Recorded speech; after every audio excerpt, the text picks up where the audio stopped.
Fíjese que cuando el hermano Pastor Miguel Hernández le pregunté, ¿a qué horas debo estar acá, hermano? Y alcancé a estar predicando en la iglesia y me vine, llegamos, gracias a Dios, bien. Un gusto saludarles a todos ustedes y pues compartiendo esta fiesta, hermano, porque es una fiesta, ¿verdad? Una fiesta, una victoria. Y mire, yo le quiero invitar para entrar en la palabra del Señor a que podamos ver un capítulo de la Biblia. Vamos a ir al libro de Isaías y el capítulo 54. En el Isaías capítulo 54 vamos a estar leyendo unos versos del versículo 2 al versículo 3. Voy a leer desde el verso primero hasta el versículo 4, versículo 3, perdón. Cuando usted lo tenga, me hace saber. Dice la palabra del Señor, Isaías 54, versículo 1 al 3. Regocíjate, oh estéril, la que no daba luz, levanta canción y da voces de júbilo, la que nunca estuvo de parto, porque más son los hijos de la desamparada que los de la casada, ha dicho Jehová. Ensancha el sitio de tu tienda y las cortinas de tus habitaciones sean extendidas. No seas escasa, alarga tus cuerdas y refuerza tus estacas, porque te extenderás a la mano derecha y a la mano izquierda, y tu descendencia heredará naciones y habitarás las ciudades asoladas. Linda palabra que yo espero en Dios sea una palabra profética para este pueblo, ¿verdad? Y que el Señor siga extendiendo, esta iglesia siga extendiendo sus estacas por la gracia y el poder de Dios. Vamos a orar y le pedimos que Dios nos asista en este tiempo de reflexión. Padre, ha sido bueno, Señor, tener un tiempo de refrigerio después de los 25 años que se han cumplido, para una remembranza de tu cuidado, de tu provisión y tu providencia, de tu fidelidad en la vida tanto de tu siervo, su familia, como en la vida ahora de esta iglesia que la ha llevado hasta este punto. Pero aún, Señor, tú no has terminado de hacer la obra que tú sigues haciendo en medio de este pueblo. Por eso te agradecemos por tu palabra, que es viva y eficaz, y es más penetrante que toda espada de dos filos, y que alcanza hasta partir el alma, el espíritu, las coyunturas, los tuétanos, y discierne los pensamientos y las intenciones del corazón. Habla a tu pueblo, Señor, habla a nuestras vidas, que queremos ser edificados a través de tu palabra para seguir llevando adelante tu obra. Por Cristo Jesús. Amén y amén. Les invito a que ocupe su lugar. Desde el día de ayer, pues el día de ayer me acompañó mi esposa, pero este día no le fue posible porque ella en la actividad de la tarde se quedó para asistirme. Pero íbamos disfrutando en el diálogo anoche de todo lo que estuvimos escuchando, aunque pues desde que yo llegué en el 2006 acá a Tyler, pastorear ahí la iglesia Nueva Vida, pues he conocido a mi hermano Tiburcio, pero realmente no conocía toda la historia, ¿no? Y ayer pues hubo un recuento de la historia. Y me gusta mucho lo que la Biblia dice, ¿verdad? Generación a generación contará tus grandes hechos.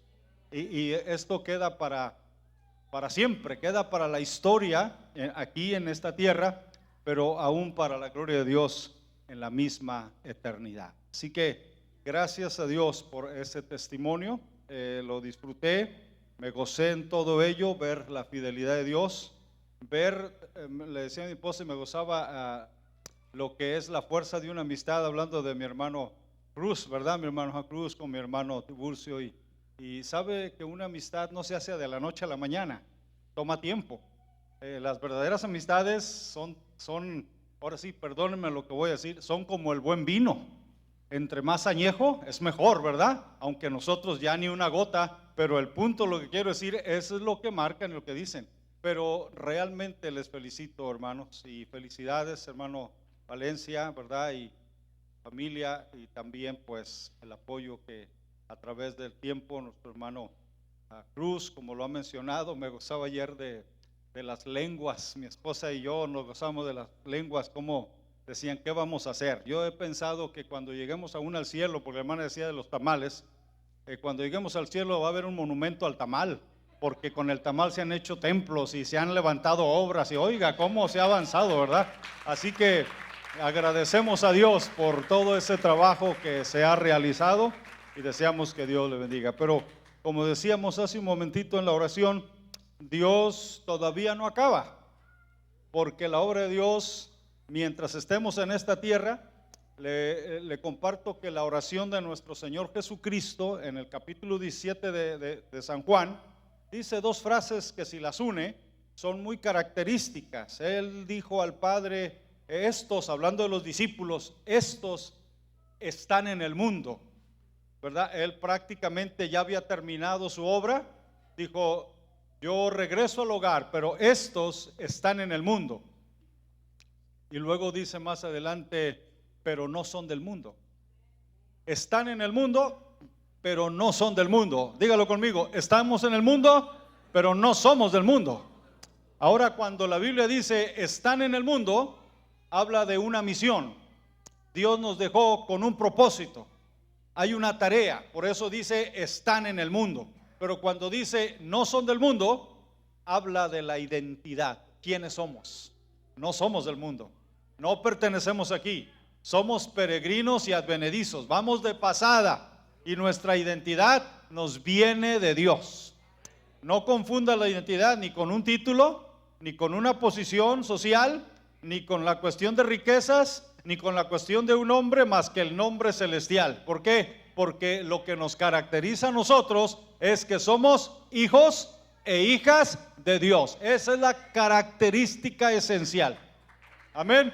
Y por eso yo creo que la misión sigue. Mientras estemos en esta tierra y Dios nos deje vida y salud, estamos en la tierra. Hace muchos años, quizás diríamos casi unos 20 años, poco más, una de mis hijas, la mayor, tuvo un accidente fatal, pero Dios la guardó. Iban 4 personas, venían de su trabajo y el carro se volcó. 2 jóvenes murieron, el pastor de jóvenes y otro joven que mi hija y este otro joven, pastor de jóvenes, habían evangelizado. Tenía él apenas unos días, ni un mes de que se había convertido.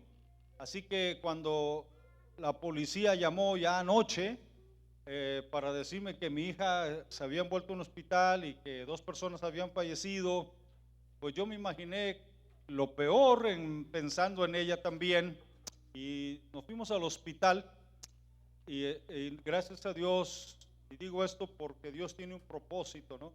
Estaba ella, gracias a Dios, con vida, golpeada, todo eso, pero estaba con vida. Cuando ella, ya le tuve que yo dar la noticia de estas amistades, 2 jóvenes, tremendos jóvenes que fallecieron. Entonces ella quería salir, aunque fuera golpeada y todo, quería estar en el funeral de estos jóvenes. Y claro, se hicieron los arreglos, pudo salir. Yo le acompañé, estuve con ella. Y cuando estaban bajando el cuerpo de uno de estos jóvenes, yo recuerdo que le dije a mi hija, hija, fíjate que ahí estuvieras también tú. Le tuve que decir esto, tú fueras quizás una de las personas que estuvieran bajando, algo muy trágico. Y sin embargo Dios te dejó, y no te dejó porque fueras mejor que ellos. Te dejó porque Dios tiene un plan y un propósito todavía con tu vida. Lo sigo creyendo.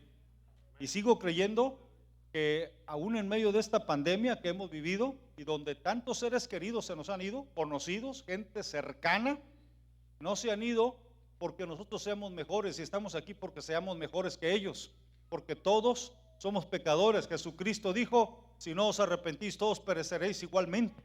No es que seamos mejores, pero sigo creyendo que para los hijos de Dios no cuenta la suerte, ni estamos hablando de cuestiones favorables, sino de la misericordia y el propósito de Dios para la vida de cada uno de nosotros. Estamos con vida porque vivimos para Él, y si vivimos, para Él vivimos, y si morimos, para el Señor morimos. Sea que vivamos o sea que muramos, somos del Señor. Somos del Señor, y hay un propósito. Iglesia, 25 años, felicidades una vez más, pero el trabajo sigue.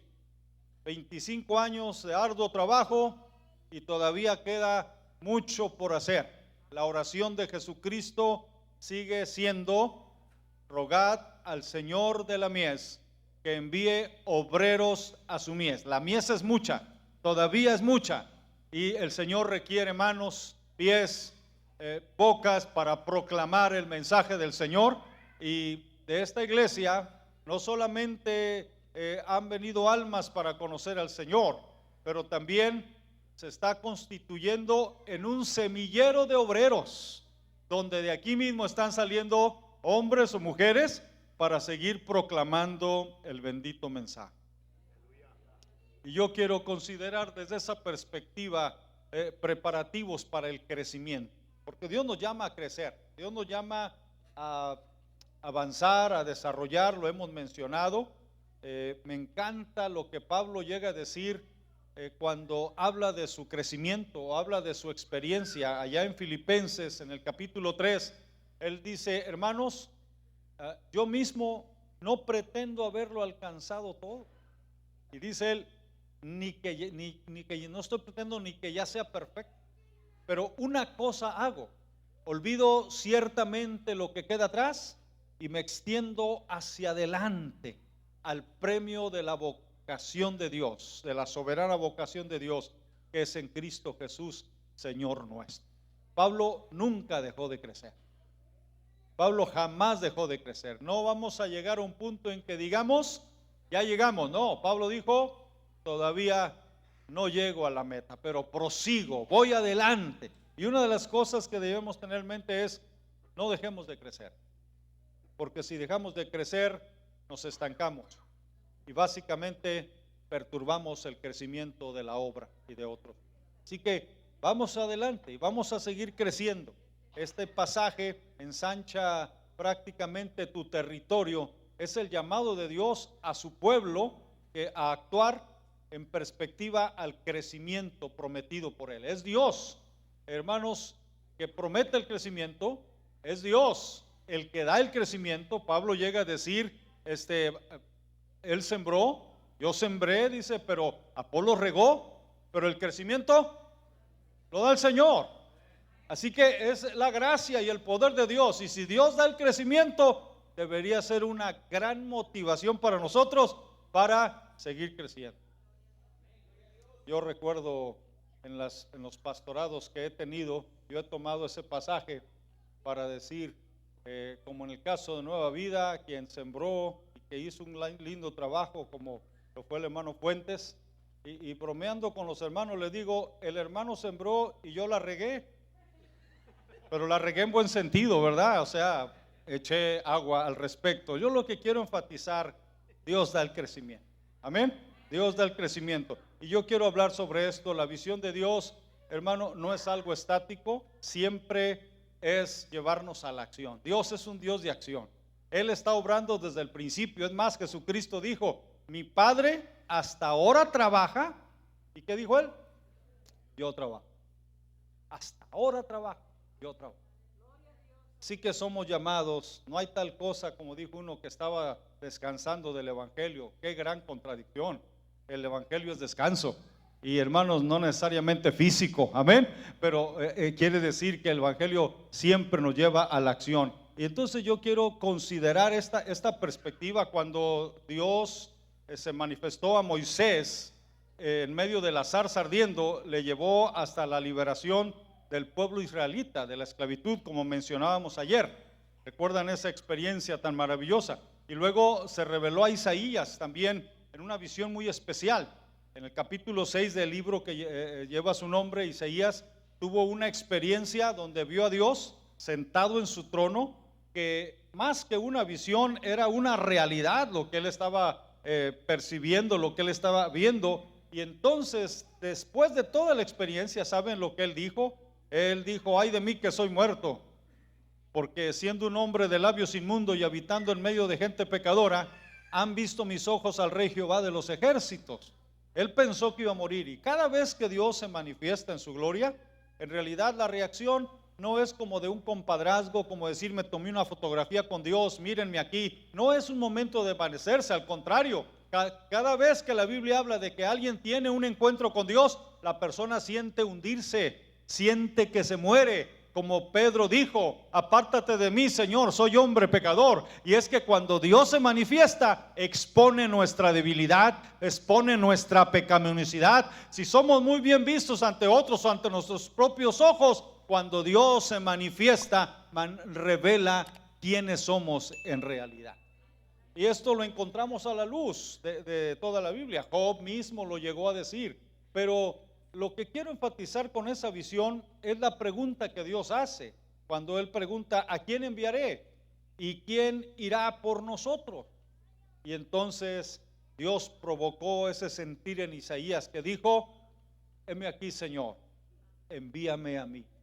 Note por favor cómo Dios está tomando ocasión para levantar, para mover, para inspirar a su pueblo. En el libro de Amós, en el capítulo 3, en el versículo 8, dice la escritura: si el león ruge, ¿quién no temerá? Y si habla Jehová el Señor, ¿quién no profetizará? Y esto implica de que cuando Dios se ha revelado en nuestra vida, cuando hemos visto su mano poderosa, cuando hemos visto la experiencia en la salvación, realmente no podemos permanecer callados. Como dijeron los apóstoles, no podemos dejar de decir y hablar, porque es menester obedecer a Dios antes que a los hombres. Así que con esto enfatizo: necesitaríamos realmente no tener una experiencia con Dios, con Cristo, para ser insensibles a la proclamación del Evangelio o para seguir expandiéndonos en la obra. Así que esta palabra profética de Isaías 3 no es la excepción. Cuando Dios viene y le dice a su pueblo: regocíjate, oh estéril, la que no daba luz, levanta canción y da voces de júbilo, la que nunca estuvo de parto, porque más son los hijos de la desamparada que de la casada, ha dicho Jehová de los ejércitos. Este asunto nos habla de lo que es la esterilidad, y quiero explicar algo. El contexto, siempre me gusta ver el contexto, porque uno puede entender mejor a qué se está refiriendo el Señor cuando habla de esta manera. Y está hablando del pueblo de Israel cuando estuvo en la cautividad. Si usted ve conmigo el Salmo 136, que lo invito a que lo veamos, el Salmo 136 es un reflejo de esto, de lo que está tratando de decir. Todo este Salmo, creo que yo estoy equivocado en la cita, hermanos, perdónenme, pero es cuando dice que el pasaje que Dios ha puesto una canción en nuestros labios. Mire, es el 137. Dice: junto a los ríos de Babilonia, allí nos sentábamos, el verso primero, y aún llorábamos, acordándonos de Sión, sobre los sauces en medio de ella colgábamos nuestras arpas. Note que está hablando de la esclavitud, cuando estaban, mejor dicho, en cautiverio. Y los que nos habían llevado cautivos, que eran los babilonios, nos pedían que cantásemos, y los que nos habían desolado nos pedían alegría, diciendo: cantad algunos de los cánticos de Sión. ¿Cómo cantaremos cántico de Jehová en tierra de extraños? Si me olvidare de ti, oh Jerusalén, pierda mi diestra su destreza, mi lengua se pegue a mi paladar, si de ti no me acordare, si no enalteciere a Jerusalén como preferente asunto de mi lengua. En otras palabras, y de mi alegría. lo que está diciendo es un pueblo cautivo que tiene la nostalgia y la tristeza por no estar en su tierra. Recuerde que ellos fueron arrancados de su tierra y fueron llevados a otro lugar. Así que cuando nosotros vemos toda esta parte, encontramos en ello a un pueblo que se encuentra aparentemente abandonado. En el capítulo 54 del mismo libro de Isaías, en el versículo 6 al 8, dice la escritura: porque como a mujer abandonada y triste de espíritu te llamó Jehová, y como a la esposa de la juventud que es repudiada, dijo el Dios tuyo: por un breve momento te abandoné, pero te recogeré con grandes misericordias. Con un poco de ira escondí mi rostro de ti por un momento, pero con misericordia eterna tendré compasión de ti, dijo Jehová tu Redentor. Quiero que observen que el pueblo se miraba solo, abandonado en la cautividad. En ese tiempo de cautividad es un tiempo de esterilidad. El pueblo no estaba produciendo ni estaba dando frutos. Había sido arrancado de su tierra por su mismo pecado. Dios mismo estaba tratando con un pueblo así. ¿Sabe? Una de las características tristes del pueblo de Israel fue su idolatría siempre. Síguese en el Antiguo Testamento cómo luchó realmente, si pudiéramos decir, los profetas, los enviados de Dios, con un pueblo que siempre estaban adorando otros dioses. Habían visto la mano de Dios, aún desde que salieron de Egipto, aún en el mismo desierto hicieron un becerro de oro, y después que ya se formaron los reinos, ellos siguieron adorando. Entonces Dios les enviaba profeta tras profeta, pero el pueblo prácticamente se iba tras los ídolos. Esa es la razón de los libros proféticos, nos muestran tanto eso. Cuando Dios sanó a su pueblo, para que el pueblo empezara a producir, era necesario que fueran sanados de ese problema. ¿Dónde cree usted que Dios sanó a Israel de la idolatría? En el cautiverio. Cuando fueron llevados por Babilonia, cuando salieron de ahí, Israel nunca más volvió a ser idólatra. Se le puede señalar otra cosa, como pasó en el tiempo de Cristo, pero ya no fue por la idolatría, porque Dios lo sanó ahí. Dios trabaja con su pueblo para formar al pueblo que Él quiere realizar, como en la vida de cada uno. Así que nosotros podemos ver en todo esto que el pueblo se sentía como el valle de los huesos secos. Si usted, no tenemos todo el tiempo para leer todos los pasajes que traigo anotados, pero en Ezequiel 37:11, cuando dice que Dios lo llevó a Ezequiel en visión y le mostró un valle que estaba lleno de huesos secos, y en el capítulo 37 verso 11 le dice Dios a Ezequiel: he aquí que estos huesos secos son la casa de Israel. He aquí, ellos dicen: nuestros huesos se secaron y pereció nuestra esperanza y somos del todo destruidos. Fíjese lo que ellos están diciendo, ya no tenían esperanza. Qué terrible cuando la esperanza se pierde.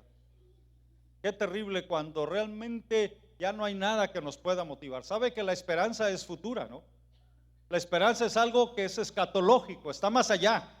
Y alguien de los críticos llega a decir: ustedes siempre están pensando en el futuro, que la venida de Cristo, que la eternidad, que el cielo. Pues déjeme decirle algo: el futuro afecta el presente, porque lo que tú esperas va a afectar tu forma de vivir hoy en día. Como nosotros esperamos cielos nuevos y tierra nueva, y nosotros esperamos una vida eterna, nuestra vida es una vida que se distingue en esa esperanza. Hay sufrimiento, sí lo hay, pero es un sufrimiento en esperanza, la esperanza que Cristo nos da.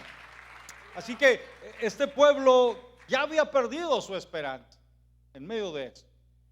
Aún cuando me ha tocado ministrar en algún funeral, y más en estos tiempos, que es un cristiano que ha partido, yo siempre apelo diciéndole a los dolientes, a la familia, a los cercanos, la Biblia dice: no lloréis como los que no tienen esperanza, ¿verdad? Y luego dice más adelante: porque al toque de la final trompeta, ¿sabe cuál es la esperanza? Los muertos en Cristo resucitarán primero.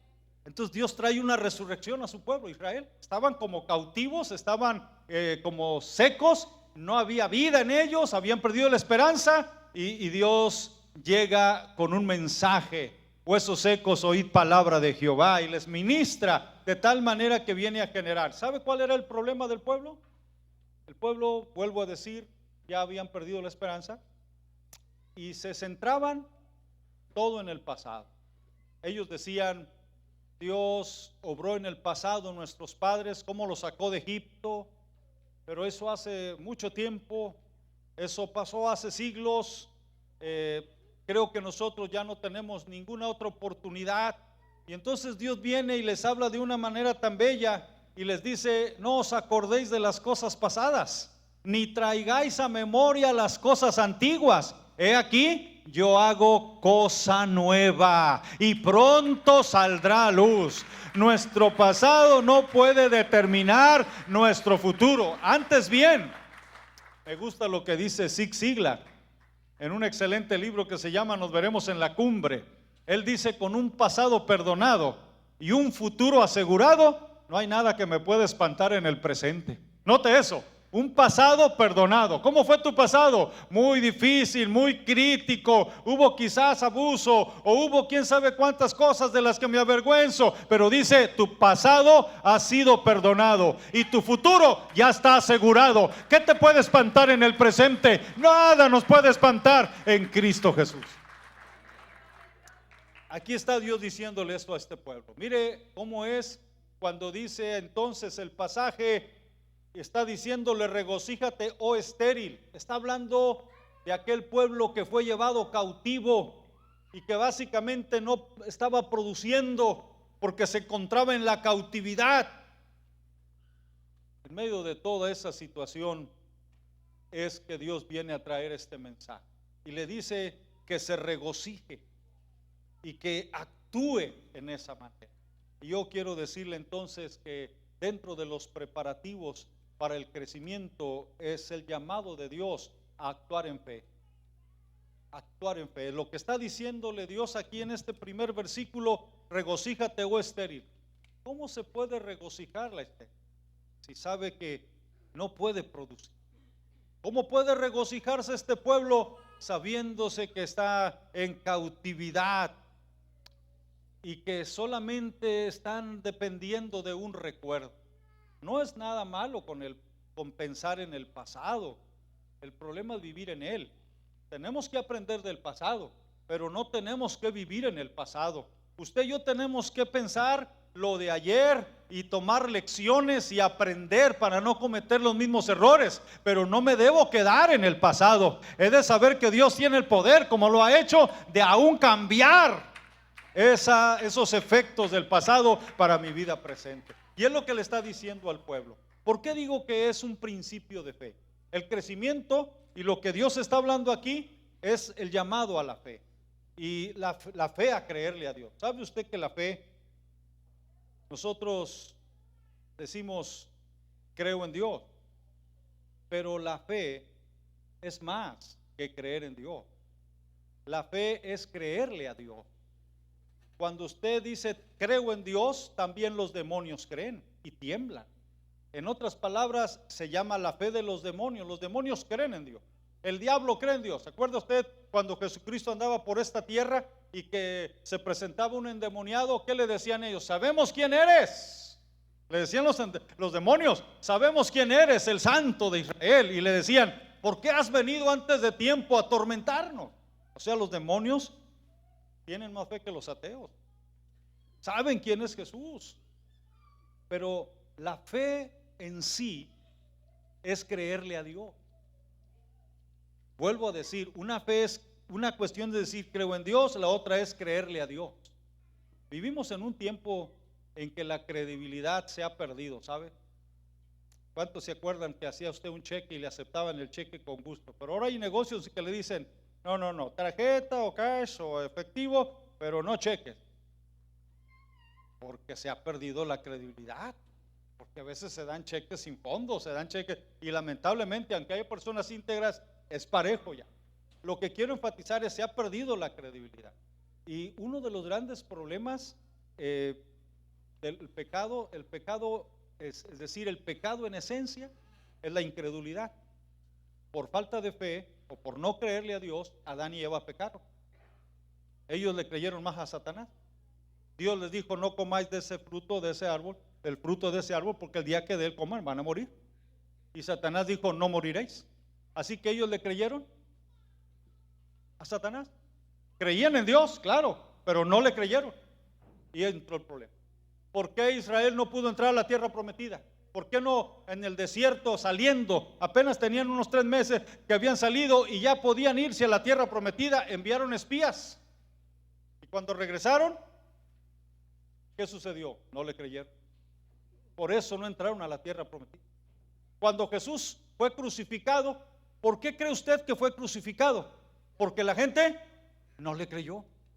Así que cuando Jesús dice: pero cuando venga el Espíritu, a quien el Padre enviará en mi nombre, Él llega a decir esto: Él va a redarguir al mundo. ¿De qué? De pecado. Y mire lo que dice. ¿Cuál es el pecado? ¿Por qué dijo Jesús que el Espíritu Santo va a redarguir esta humanidad? De pecado. ¿A cuál pecado se refiere? Y él mismo lo dice: de pecado por cuanto no creen en mí. Esa es la raíz de todos los pecados. Cuando usted deja de creerle a Dios, se revela o nos rebelamos. Cuando dejamos de creerle a Dios, viene la inseguridad. Cuando dejamos de creer en Dios, empezamos a buscar soluciones por nuestros propios medios. Lo que estoy enfatizando es: para que haya crecimiento, el crecimiento que Dios está hablando aquí, es necesario que nosotros le creamos a Dios. Y creerle a Dios es determinante, es fundamental. Va más allá de la lógica. Me encanta pensar en que damos gracias a Dios por el razonamiento. Dios nos creó con la capacidad de razonar. El razonamiento es algo que nosotros debemos ver como un don, como un regalo de Dios. Sin embargo, la lógica y la razón es dada dentro de los límites de este mundo. Pero la fe es superior a la razón. ¿Sabe que cuando la razón ya no encuentra respuesta, entonces entra la fe? ¿Por qué cree que muchos se han vuelto al ateísmo? Porque todo lo quieren razonar. Quieren decir: ¿quién ha visto a Dios? ¿O cómo es Dios? O los argumentos sobre la existencia de Dios. Y lo que hacen es razonar, pero se olvidan de que tienen que apelar a la cuestión de la fe. Le voy a dar un ejemplo. Hay una ilustración, estoy enfatizando la fe como principio. Hay una ilustración no es que sucedió esto, pero es una ilustración para mostrar la importancia de la fe y tener cuidado con la cuestión del razonamiento cuando la ponemos como un Dios. La razón es buena, pero no es un Dios y es limitada. Había un marido que se creía que estaba muerto. No estaba muerto, por supuesto, estaba vivo, pero él se creía que estaba muerto. Tenía un problema mental, sí lo tenía. La esposa se preocupa tanto, lógico, que lo llevó con un psiquiatra. Y el psiquiatra dijo: no, yo me encargo de hacerlo entrar en razón. Y le empezó a decir: mira, te voy a probar. Fíjese bien, le dijo a este psiquiatra: te voy a probar que los muertos no sangran. Fíjese bien, te voy a probar que los muertos no sangran. Y lo llevó con cadáveres de animales, perros, gatos que ya están muertos, y los cortaba y no sangraban, porque los muertos no sangran. Y luego lo llevó con cadáveres humanos y lo cortaba y tampoco sangraban. Y fueron tantos que hizo, y hasta le dijo: hazlo tú mismo, corta, y no salía sangre. Dijo: ahora vamos a hacerlo a la inversa. Agarró un pequeño alfiler y le puso en el dedo un piquete a este hombre que se creía muerto, le aplanó y empezó a salir sangre. Y dijo: ¿qué te prueba esto? ¿Sabe lo que dijo? Que después de todo los muertos sí sangran. Mire, yo estoy sangrando. ¿Se fija? La lógica no le alcanzó y está ya patinando. Lo que quiero decir es que la lógica nos ayuda, pero no en los terrenos de lo que está más allá de la razón. Por ejemplo, la razón nunca va a poder explicar cómo es que Jesucristo resucitó. La razón nunca va a poder explicar cómo es que Jesucristo es Dios y hombre. La razón nunca va a poder explicar cómo es que Jesucristo fue engendrado en el vientre de la Virgen María. La razón nunca va a poder explicar cómo es que Jesús caminó sobre las aguas, porque jamás puede explicar la doctrina de la Trinidad. ¿Sabe por qué? Porque son dimensiones que están más allá de nuestra capacidad. Entonces, ¿cómo es que se prueban las cosas? Bueno, usted ha oído del método científico, ¿verdad? De seguro que usted ha escuchado del método científico. El método científico, ¿sabe cómo trabaja? Es prácticamente manipular las circunstancias bajo una situación controlada. Vuelvo a decir, manipular las circunstancias bajo una situación controlada. Por ejemplo, yo digo que el agua hierve a los 100 grados centígrados. ¿Lo ha probado alguna vez? El agua hierve a los 100 grados centígrados. ¿Sabe cómo llegaron a esa conclusión? Bueno, la gente agarró el agua, la hirvió y hirvió a los 100 grados. Lo hicieron otra vez y otra vez y otra vez. Esa es una situación controlada. Y entonces, después de millones de veces, todas las veces que se calentó el agua, hirvió a los 100 grados, 101, 100 grados centígrados. Eso llega a la conclusión, lo probé con mi lógica, con la razón de que realmente el agua hierve a los 100 grados centígrados. El jabón flota en el agua y hacemos la prueba 1 y 2 veces y 3 veces. Eso es lógico. Entonces, cuando todo lo queremos probar a través del método científico, no trabaja, porque hay cosas que no se pueden probar con repetición. Por ejemplo, yo digo que George Washington fue presidente de los Estados Unidos. Y usted me dice, a ver, pruébalo. Yo no puedo ir a resucitarlo y ponerlo en la silla presidencial para decir, lo repetí. Ahí no trabaja el método científico. ¿Qué es lo que trabaja? Ahí trabaja los documentos, es decir, el testimonio documental. Hay escritos, hay historia, hay testimonios, hay testigos oculares que escribieron, y eso me prueba a mí. Cuando alguien va a una corte y se está tratando un problema de algún crimen, no se puede repetir el evento. No se puede repetir el evento porque no puede resucitar a la persona que mataron o a la que asaltaron y la robaron y la mataron. No se puede hacer. ¿Qué es? Están ahí los documentos, están las pruebas, está un arma, están las huellas, todo eso. Lo mismo pasa con la escritura. ¿Cómo es que sabemos que la escritura es real, es genuina, es verdadera? Hay un punto esencial.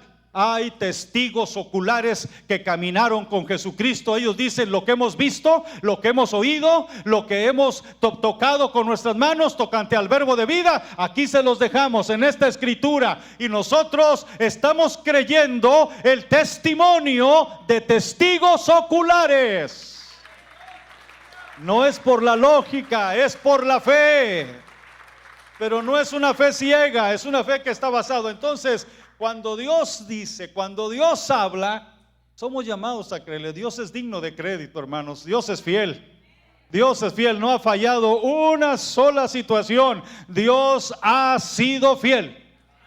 Y entonces somos llamados a creerle. Entonces, mire, aquí está este pueblo. Yo digo, nos sorprendemos de Israel. Tanto que vio la mano de Dios.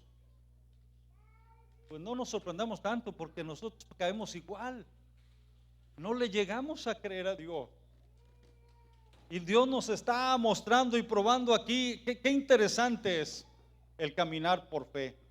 Cuando Dios dice, regocíjate, oh estéril. ¿Sabe lo que Dios le está diciendo a Israel?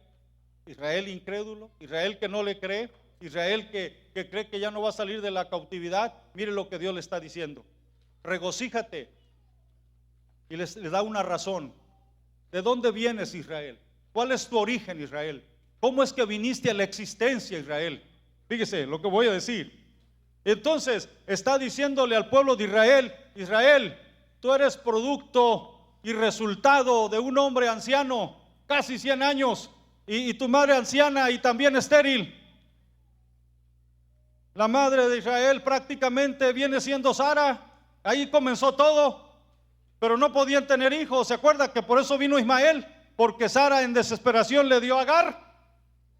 Y Abraham, muy crédulo con su esposa, tomó a la esclava. Y nació Ismael, que hasta la fecha está el problema, cuando actuamos en nuestra propia carne.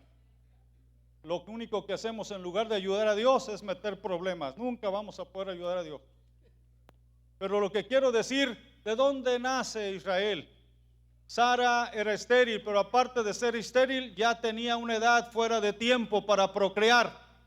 Pero a pesar de la ancianidad de Abraham y a pesar de la esterilidad de Sara, por el poder y por la gracia de Dios, Israel vino a existencia. Eso quiere decir, Israel, eres producto del poder de Dios. Estás aquí por resultado del poder maravilloso de Dios. Así que Israel, regocíjate, regocíjate, porque si tu madre fue estéril, yo te puedo sacar de la cautividad y puedo darte hijos por mi poder y mi gracia. Mire qué hermoso Dios nos habla. Iglesia, no dependemos nunca de la capacidad humana, de nuestra propia capacidad, sino de creerle a Dios. La Biblia dice que andamos por fe y no por vista. Andar por vista es que nos prueben. Imagínense que Dios nos tenga que estar probando cada rato las cosas. Dios nos invita a trabajar. Le dijo a Moisés, como decía anoche, di a los hijos de Israel que marchen. Lógicamente no es sostenible. ¿Cómo vamos a marchar sobre el agua? Pues tú camina en base a la palabra y Dios se va a encargar de lo imposible. Tú haz lo que puedes hacer, que Dios se encargará de lo que tú no puedes hacer. Él se encargará de lo imposible. Y cuando ellos empezaron a caminar o se extendió la vara, el mar se abrió y caminaron en fe.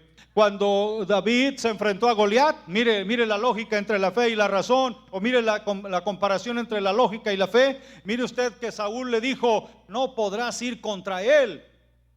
Y lógicamente tenía razón. Él es un hombre experto desde su juventud. Tú eres un mozo. Él está vestido con un armamento poderoso. Tú ni siquiera traes armamento. Le puso el de él, no podía ni caminar. Y es que lógicamente Saúl tenía razón. Usted enfrenta a un jovencito que empieza en los pesos pluma o ligero contra un peso pesado, lo va a deshacer.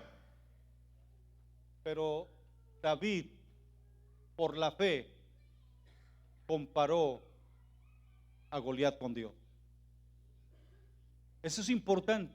Saúl comparó a David con Goliat y vio que era algo que no se podía. Pero David no se comparó con Goliat, comparó a Goliat con Dios. Y por eso es que le dijo, vienes a mí con espada, lanza y jabalina, pero yo vengo a ti en el nombre de Jehová de los ejércitos, el Dios de los escuadrones que tú has desafiado. Y Dios te va a entregar hoy en mis manos. Y te voy a cortar la cabeza.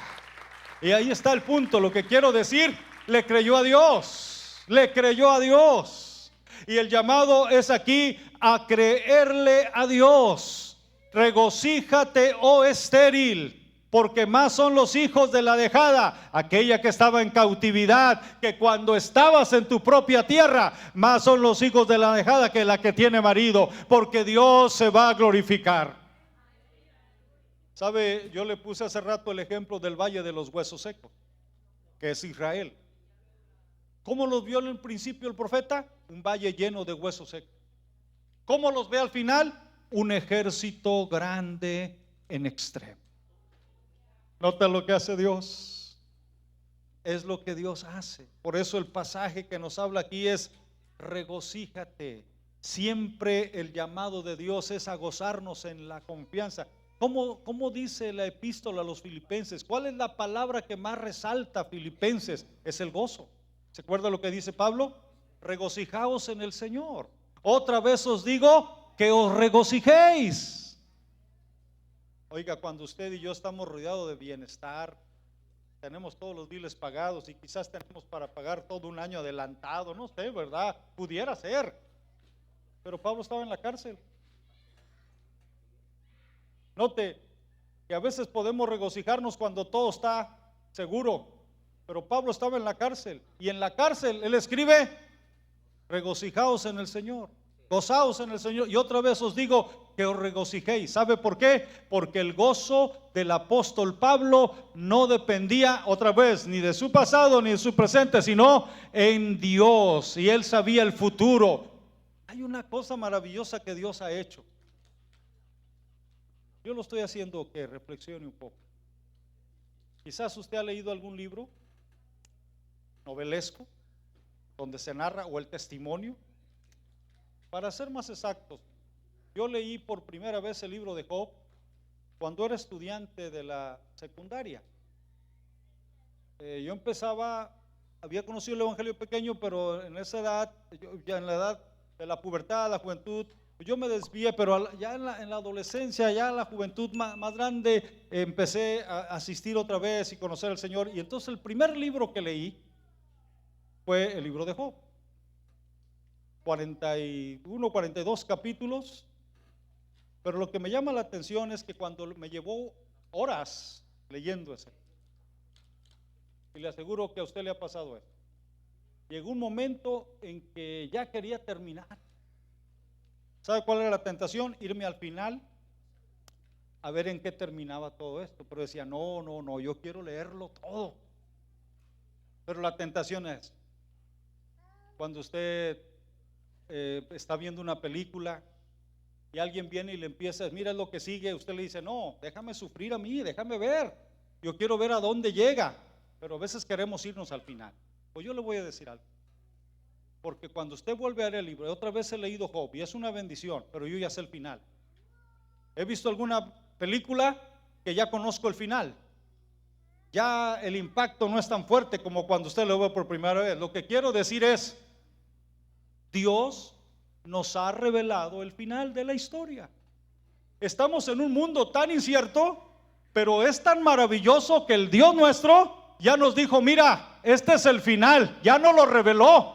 Usted ya sabe en qué va a terminar las cosas, ¿no es cierto? Usted si cree el Apocalipsis, sabe en qué va a terminar todo esto. Un día Cristo vendrá, se abrirán los cielos y Jesucristo vendrá y sabremos que un día estaremos para siempre con el Señor. Por eso Pablo llega a decir con una seguridad tremenda, ¿quién nos separará del amor de Cristo? ¿Tribulación, angustia, persecución, hambre, desnudez, peligro o cuchillo? Como está escrito, por causa de ti somos muertos todo el tiempo, somos estimados como ovejas de matadero, pero antes en todas estas cosas somos más que vencedores por medio de aquel que nos amó. Por lo cual estoy seguro que ni la vida, ni la muerte, ni ángeles, ni principados, ni lo alto, ni lo bajo, ni ninguna cosa creada nos podrá separar del amor de Dios que es en Cristo Jesús. Regocíjate, oh estéril, porque vas a crecer. Le cree a Dios, iglesia. Le crees a Dios, príncipe de paz. Vas a crecer. A las manos de Dios hay futuro, hay esperanza. Mientras Cristo no haya venido, mientras Dios nos tenga aquí con vida, Dios dice, vas a abrir camino, vas a conquistar las puertas del enemigo, vas a ir a gente que no te conocieron, y gente que no te conocieron correrán a ti por causa del Santo de Israel. En esa confianza camino. Este es un mensaje de desafío. Es un mensaje para creerle a Dios. Es un mensaje para regocijarnos. Estamos pasando un tiempo de mortandad. Ha habido mortandad terrible, pero en medio de esa mortandad nuestra fe no depende de las cosas que vemos, sino creemos que por 20 siglos el diablo no ha parado la iglesia, no la ha podido frenar. Ha venido persecución, ha venido herejía, y lo más que ha hecho es cerrar los templos por un tiempo, pero le salió contraproducente, porque Dios es quien es el fundamento de la iglesia que Él vino a levantar. Nada la detendrá, nada va a detener al pueblo de Dios, nada va a frenar el que el evangelio siga extendiéndose adelante. A eso se refiere el pasaje. Y el llamado es a la fe. Es el llamado de Dios a nosotros, iglesia, a creerle a Dios. Y hay algo que sigue hablando en esta perspectiva. El llamado de Dios es actuar enfocándonos en la misión. Enfocándonos en la misión. ¿Sabe? Hay tantas cosas que nos pueden distraer. Una de las cosas que hoy en día encontramos es una cantidad absorbente de entretenimiento. Tenemos tanta diversión. No estoy diciendo que la diversión sea pecado, por favor. Pero sí podemos pecar con la diversión cuando no tenemos control de ella. Hay tanta diversión que si usted y yo viviéramos 3 vidas, tenemos y todavía no terminaríamos de tanta diversión. Así, pero la diversión se puede convertir en un obstáculo. Hoy, lamentablemente, las iglesias han pasado de rendir culto a Dios a tener un show. Hoy es un mimetismo social, se quiere hacer como el mundo. También tenemos nuestros artistas, aunque la Biblia nunca habla de artistas. Habla de arte, pero no está hablando de cuestión de artistas, está hablando de dones y está hablando de talentos. Habla de ministros de la música que son talentos que Dios ha dado, porque el artista usa su arte para explotar para su propio bien, pero quien sirve a Dios usa el arte, el don y el talento que Dios le ha dado, no para enriquecerse y no para exaltar, bendecir el nombre de Dios. Y entonces se ha caído hoy. La iglesia se preocupa cómo entretener a la gente para que no se le vaya. Hoy tenemos que darle al cliente lo que pida. Hasta ese punto hemos llegado. ¿Se acuerda usted de Jesucristo? Ya me imagino yo a Jesús en nuestros tiempos, lo que le dijo a la gente. Señor, esa palabra es muy dura, le dijo Pedro. ¿Queréis ir vosotros también? Pero ¿qué fue la respuesta? ¿A quién iremos? Si solo tú tienes palabras de vida eterna. Jesús no te da diversión, te da vida eterna, nos da vida eterna. Él nos viene a dar el verdadero sentido a nuestra existencia. Hay quien se va por las riquezas, por el honor, hay quien se va por la cuestión de la diversión, el placer, pero como dijo San Agustín, Señor, nuestro corazón, fíjese, tiene un vacío. Y no puede ser llenada con nada, sino contigo. Señor, en mi corazón hay un vacío que tiene la forma tuya y no puede ser llenado con nada, sino contigo. Y alguien de la comunidad habló, no, si no les queremos hacer mal, no les queremos hacer daño, queremos que nos hablen de lo que ellos viven, porque hemos visto la vida que viven y queremos vivir esa vida que ellos tienen. Y ellos estaban espantados que los iban a hacer daño. Vivimos tan encerrados en nuestro mundo que nos hemos olvidado que estamos en el mundo con una tarea que el Señor nos ha encomendado para la gloria y la honra de su nombre. Iglesia, esta palabra es una palabra profética. Ensancha el sitio de tu cabaña, porque vas a crecer, vas a extenderte, refuerza tus estacas. Y cuando digo refuerza tus estacas, tiene que ver necesariamente con el discipulado, el crecimiento de carácter para la gloria de Dios. Yo quisiera orar por el pueblo de Dios en esta hora. Quisiera pedir que la visión no se apague, que han pasado 25 años, pero que la pasión y el primer amor sigan trabajando. Hay una ilustración que yo uso en matrimonios cuando doy una clase a las parejas, porque usted sabe que el primer amor en las parejas es tremendo. Carrito nuevo, ¿dónde te pondré? Decimos, ¿verdad? Jani para acá y Jani para allá, y después es jalón para acá y jalón para allá, ¿no? Pero lo que quiero decirle, una ocasión, un matrimonio que ya tenían sus años de casados, el hombre todavía estaban jóvenes, pero ya tenían algunos años, digamos 25 años. Y resulta que el hombre llega del trabajo a saborearse un sabroso caldo que su esposa le ha preparado con mucho cariño. Pero en ese caldo venía un cabello de la esposa que sin saber se le fue, porque pasan accidentes.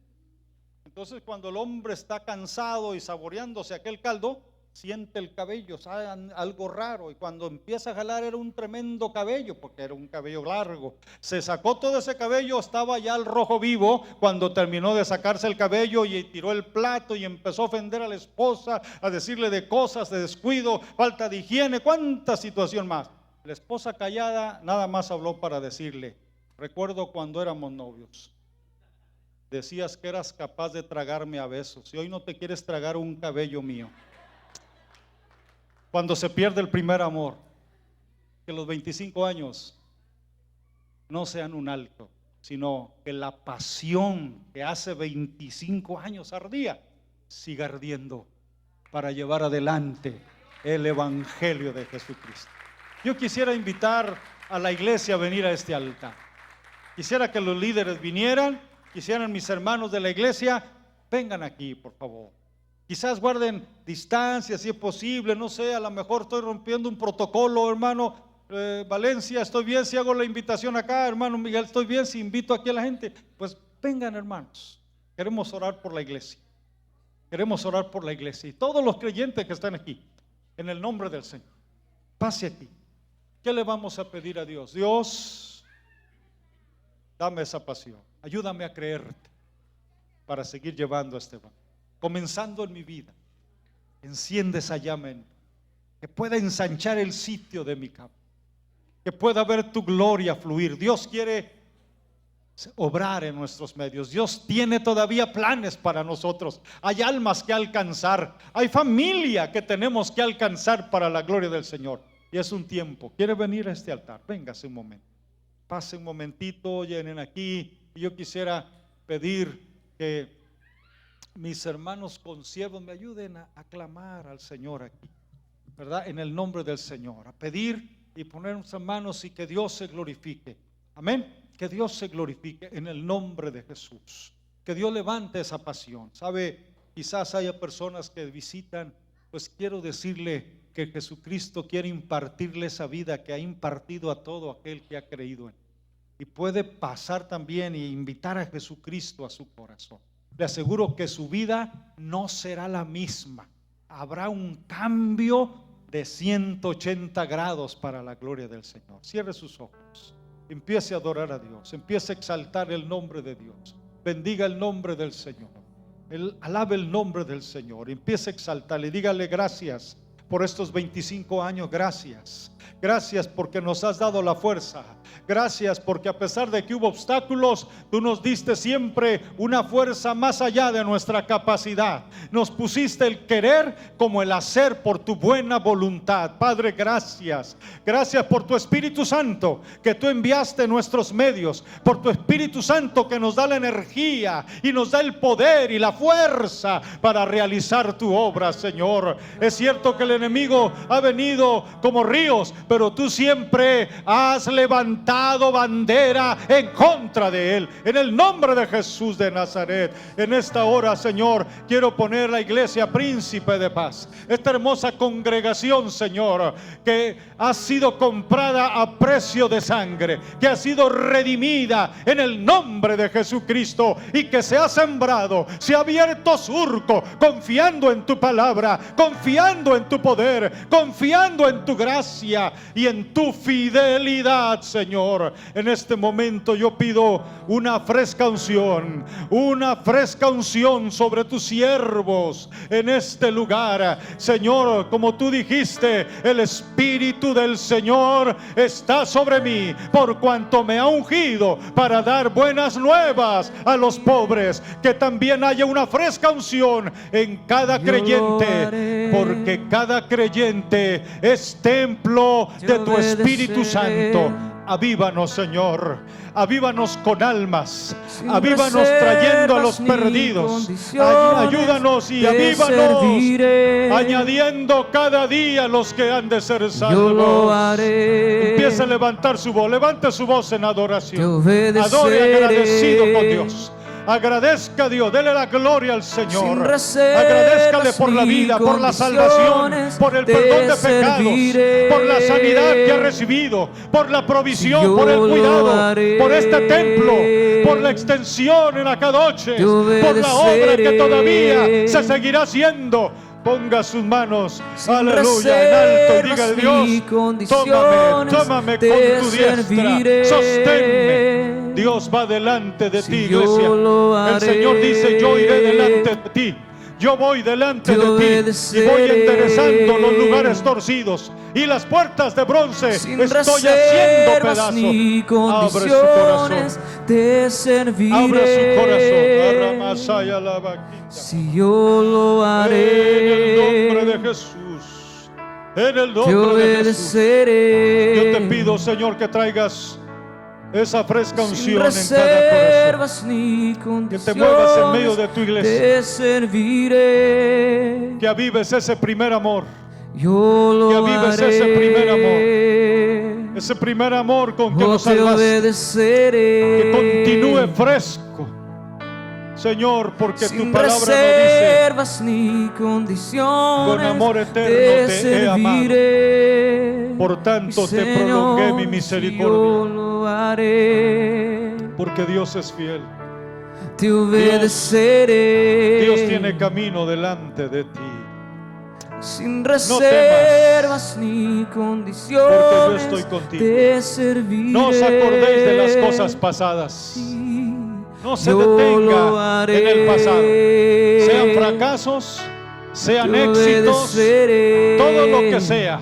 Agradezca a Dios por las bendiciones Sin pasadas. reservas Olvídese ni de los fracasos, condiciones, pero te mantenga su mirada en aquel que lo sostuvo mi y Señor, que dice: no te dejaré y yo no lo te haré. desampararé. Aleluya, la obra sigue Te adelante. obedeceré. La obra sigue adelante.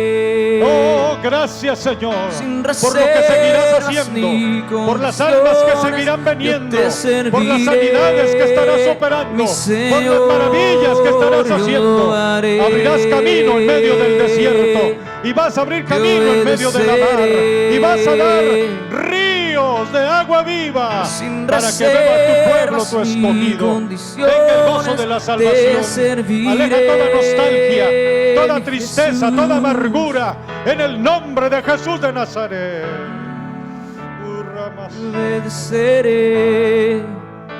Levante su voz en alto. Sin reservas El Espíritu de ni Dios fluye en su vida. condiciones, Empiece a te alabar a Dios en otras lenguas. Si serviré. usted Mi bautizado con el Señor, Espíritu Santo, yo abra su lo corazón haré. al mover del Espíritu Santo en esta hora.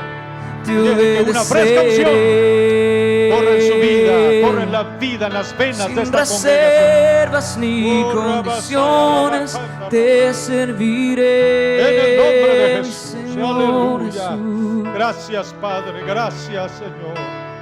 Porque tú eres bueno. Señor. Para siempre es tu misericordia.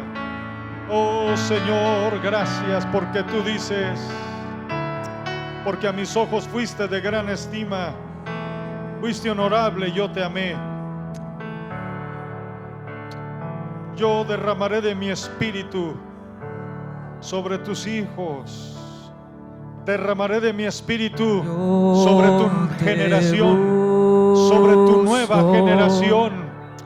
Oh, no os acordéis de las cosas pasadas. He aquí yo hago cosa nueva. Cosa nueva, dice el Señor, haré. Dios es el Dios creador. Créale a Dios, créale a Dios. Bendiga a la nueva generación, bendiga a sus hijos, bendiga a sus retoños, bendiga a sus nietos, sus bisnietos, bendígalos en el nombre del Señor. Reclámelos para Cristo en el nombre de Jesús. Si algunos se han apartado, reclámenlos para la gloria de Dios, porque el Dios que los salvó a usted no se ha cortado su brazo. Es el Dios todopoderoso. Todavía sigue salvando y todavía sigue sanando y todavía sigue trayendo las almas para la gloria de su corazón. Gracias, Señor. En tu nombre bendecimos a este pueblo, a tus siervos, mis hermanos Valencia. Que tu gracia siga reposando en sus vidas. Dios, que la planta de su pie donde se pose sea para la gloria y honra de tu nombre. Te ruego que bendigas, Señor, su caminar a la derecha, a la izquierda, bajo tu dirección. Padre, tu palabra dice: gente que no conocías correrán a ti por causa del Santo de Israel. Dios, tu palabra dice: irás a gente que nunca conociste, aleluya, por causa del Santo de Israel. Gracias por el siervo que has puesto también en este lugar, por mi hermano Hernando, hermano Miguel, por su esposa, por su familia, en el nombre de Jesús. Rogamos que una fresca unción, una renovación espiritual, oh Padre de lo alto, ven, desciende, dale visión, dale pasión para llevar adelante lo que has puesto en sus manos. Tu palabra dice: no te dejaré y no te desampararé. Yo iré delante de ti, voy a enderezar los lugares torcidos. Y puertas de bronce voy a hacer pedazos, y los cerrojos de hierro voy a desmenuzar, y te daré los tesoros escondidos y los secretos muy guardados, para que tú sepas que yo soy Jehová, te amo, que te pongo nombre. Gracias. En el nombre de Jesús recibimos esto. Levante su mano y diga: recibo tu palabra, Señor. Recibo tu palabra, la creo, y en tu nombre voy a echar la red. En tu nombre voy a tirar la red, y tú la llenarás de peces para la gloria y la honra de tu nombre. En el nombre de Jesús. Amén. Y amén. Amén. Gracias, Señor. Amados, denme un aplauso al Señor.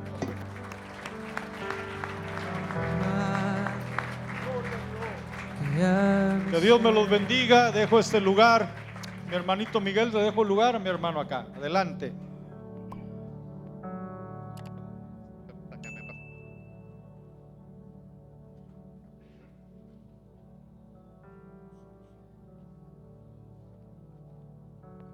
Gloria a Dios. ¿Por qué ese silencio, hermano? Alabe a Dios, amén. Él está aquí. Aleluya. Él está aquí, estamos de fiesta, amén. Aleluya. En esta preciosa tarde, ¿cuántos se gozaron, hermanos? Amén.